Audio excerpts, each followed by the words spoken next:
One disrespectful statement changed the entire courtroom. Judge Simpson immediately stopped the hearing, called out the defense attorney, and delivered a response no one saw coming. I've been on this bench almost 25 years, and never have I ever been insulted in the fashion you just insulted this court. No, my turn. Sure.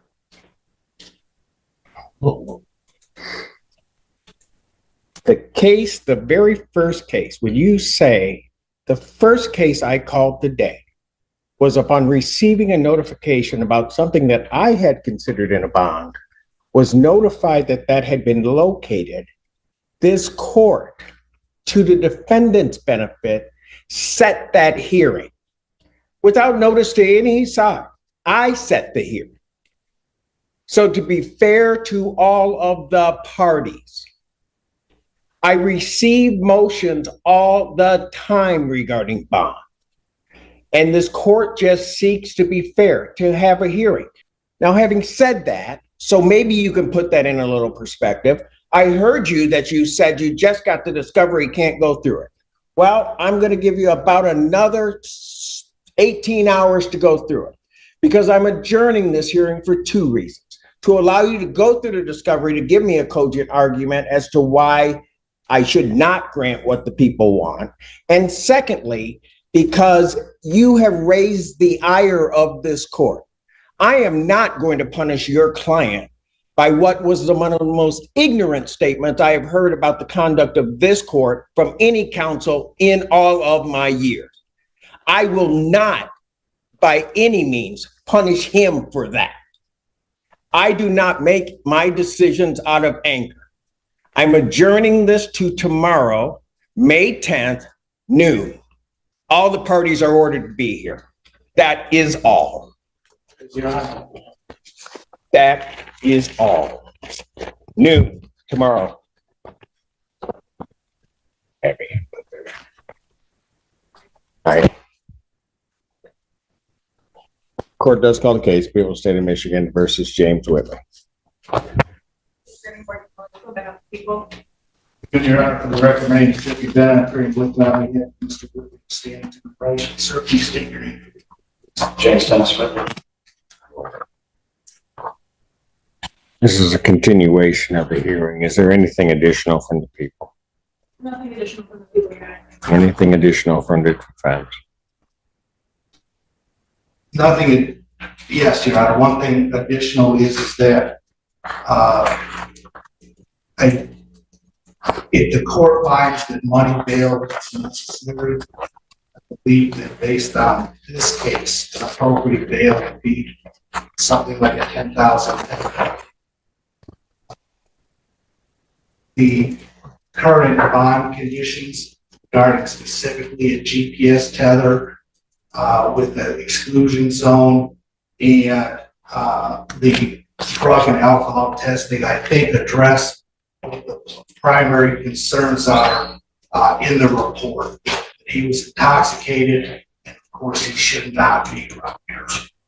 But the reason I think primarily that the $150,000 insurance bond was excessive is he has no history of any violence whatsoever. In fact, well, can I just stop you there, because I have some concerns about the representations of what happened that were made to the magistrate at the time, and some of them made to me yesterday. I went back and listened to the arraignment, and my understanding is that the alleged victim in this case contacted the defendant to pick her up from Chelsea bowling lanes or something along those lines. he went to Chelsea lanes to make sure she got home safe because she was intoxicated. Right. And then after that is when this ensued. I'm having difficulty, well, let's put it this way. According to what I have, he shouldn't have been driving. That's number Well, he one. wasn't tested. The allegation is that he was intoxicated. I don't believe he agrees with that characterization. Mr. Bennett, do you know what you said at that hearing regarding intoxication? Well, first of all, I don't think there are two issues there. One, he wasn't supposed, my understanding is his license is revoked with restrictions. And that his activities in going there that night would not have been within his restrictions on his license. Okay. Right? Secondly, with regard to the incident, the indication is he was trying to get his keys to then drive again, which would have been outside of his restrictions on his license. And there was at least the indication when there was a talk of intoxication that the defendant at that time may have been intoxicated. I believe I said exactly that. He may have been intoxicated.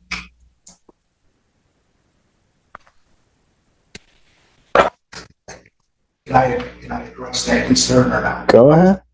Your Honor, if that's the concern is that he was driving when this happened, then an added condition that we can't be driving without a valid license. No. My problem is with the whole story. Because why is he getting his keys to drive when he's not supposed to be driving? Is what I'm having difficulty even understanding the events as you're telling me they may have existed at that time.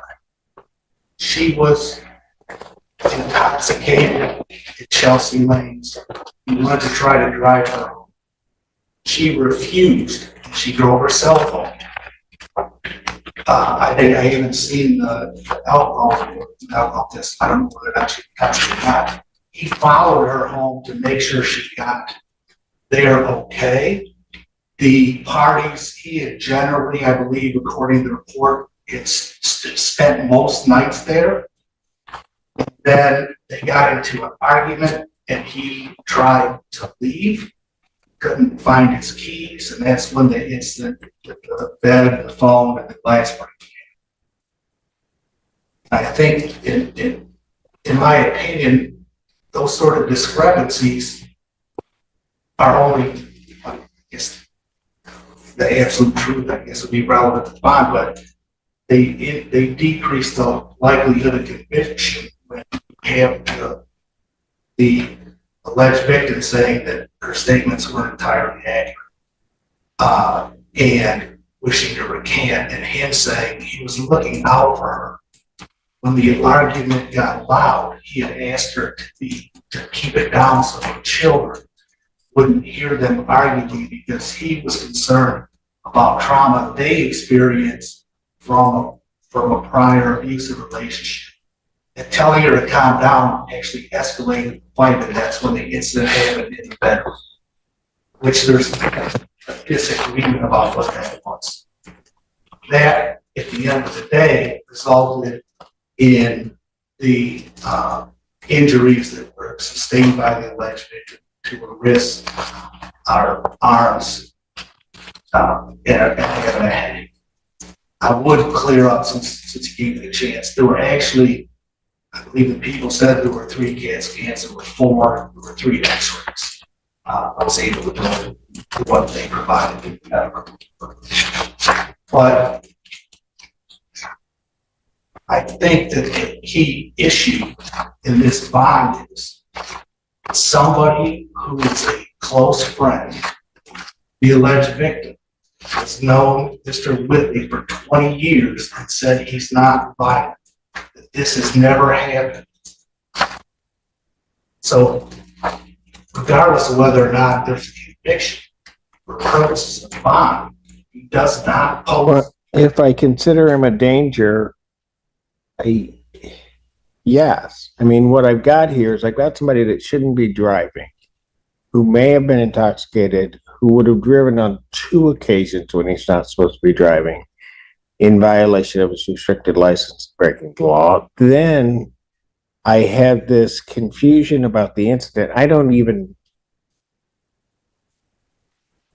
know why she would have his keys if it now is you're relating to me that he drove and then followed her, which was not the indication that I got from listening to the arraignment. And then an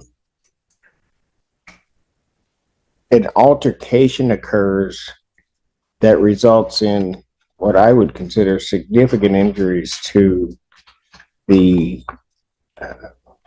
alleged victim in this case, to the point of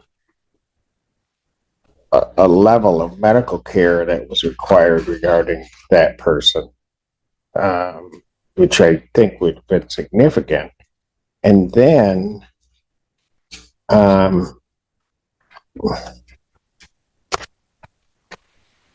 from that, does she have to keep moving?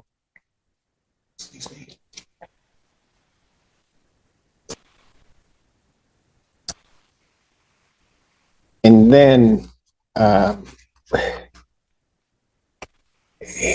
you know, it creates in this court's mind a level of potential danger that this individual poses, potentially to the victim as well as to the community. It certainly raises that level because he's not this law-abiding person that you say he is, because he's obviously driving. I mean, he's got those previous convictions, which led to the revocation of his license, which led to the restriction, and he's violating that twice that night, at least. So, I don't know.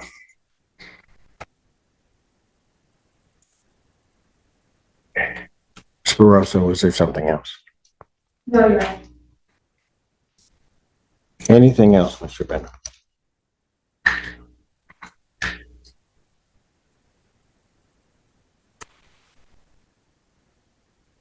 Anything else, sir? No, I just don't know. I get that he was driving when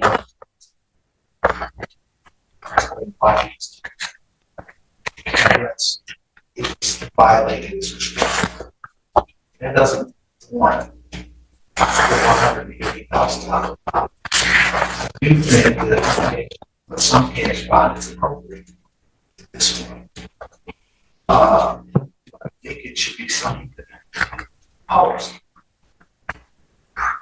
especially in case that the likely sentence is probation. Understood. And what I am additionally indicating is that in listening to what was the representations at the arraignment regarding what transpired, listening to what transpired that day, hearing what is today, it's unclear to me that that's what actually happened. Because that's not what's been said on the defense side about how this whole thing comes about. I then end up with an individual that is severely injured where they're at the hospital getting the treatment that they're getting. There's some indication that that's her fault. Maybe. But then, and that the defendant is trying to get away. I just find that version of events, it may indeed be true, but I find it, at least at this point, to be sort of remarkable that that would be it. The court, go ahead. What are you going to say? I was just going to say that could sound like testimony. Oh, I'm sure it certainly will, but I don't have that at this. It normally would during a bond hearing. I have to assess it based upon what I see. And I would say also, with all due respect to the magistrate of this court, that making a statement of giving a PR, but then indicating that the people might file an emergency bond motion, how she'd know that, I do not know. But that, from my perspective, leads the court to believe that it was in part of the court's funding, but also as a result of what the court is looking at in this case, would find that her decision to issue a PR bond was indeed an abuse of discretion in issuing that bond. The court will leave all of the conditions that she set in place. I will set the defendant's bond in the amount of $35,000 cash surety.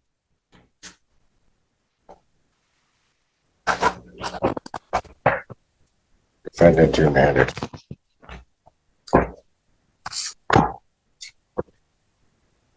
Thank you, Your Honor.